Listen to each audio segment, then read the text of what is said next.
right, everybody, we got a banger tonight. You know, I'm forever telling you, well, the Bible's out forever telling you that no, the law, the Torah did not get nailed to the stake with Yeshua.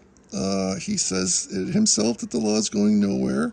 Paul, now people who don't know the Torah, don't live the Torah, and don't know Paul, really, don't know that he was a Pharisee and don't know much about him, like to twist some of Paul's stuff into proving that, you know, the law was done away with, nailed to the stake, they'll say, with Yeshua.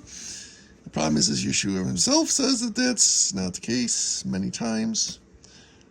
But when you look at Paul and you know the Torah and you do the Torah and you know that Paul was a Pharisee, it makes much more sense. But let's get to specifics. We are in Colossians 2.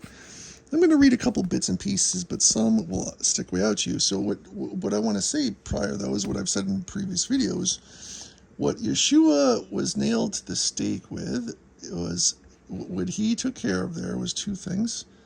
Your penalty for sin, which is death, so that's gone.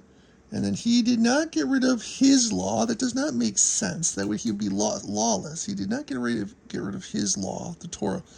He got rid of the oral traditions, dogmas, man-made laws that man added on to Elohim's perfect law, which he says not to do.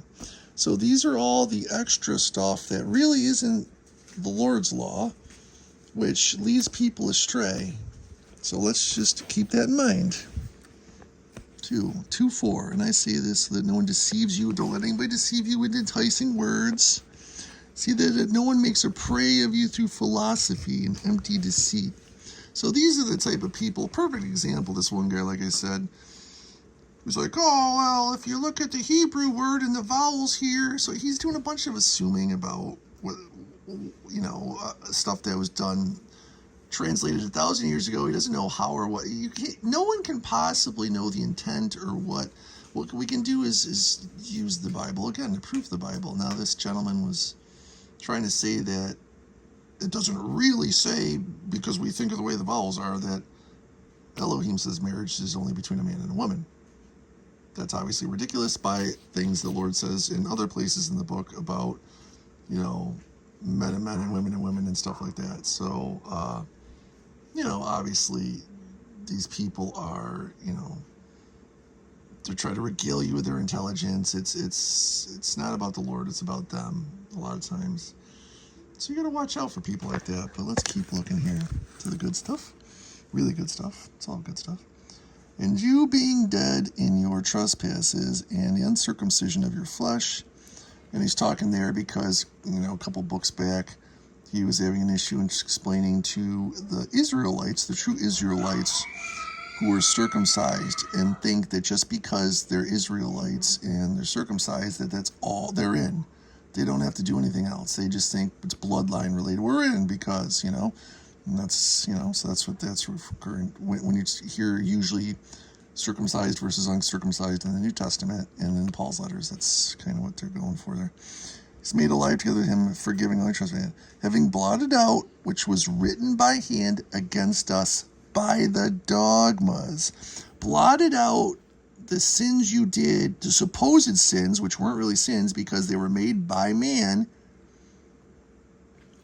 you know, to mess us up. They did it on purpose to try to trip us up, which stood against us. And he is taking it out of the way, having nailed it to the stake. This is it. It's right here. So it not only backs up what I've been trying to tell you guys, it's game over. His law was not nailed to the stake with him. That doesn't make any sense. Think about it. Why would he get rid of his own law? When it comes to us, Yahweh doesn't change. He's the same. Again, look at it again. Having blotted out which was written in hand against you by the dogmas, by obviously of men, which stood against us, he is taking it out of the way, having nailed it to the stake. Having stripped the principalities and authorities, he made a public display of them, having prevailed over them in it. See, the principalities and authorities, the men that were adding these dogmas, that they were in judging and drinking body, and that no one size not been seen. Okay. If then you died with Messiah, from why do you live through the world? Do you subject yourself? Why do you subject yourself to dogmas? Do not touch, do not taste, do not handle, which are all to perish with use, according to the commands and teachings of men. So are you gonna get messed up over the commands and the dogmas and the teachings of men? Obviously not. You don't want to.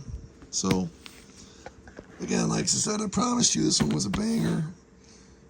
And here we are. So if you have any questions, let me know. Put them in the comments or whatever, and I'll try to get to you.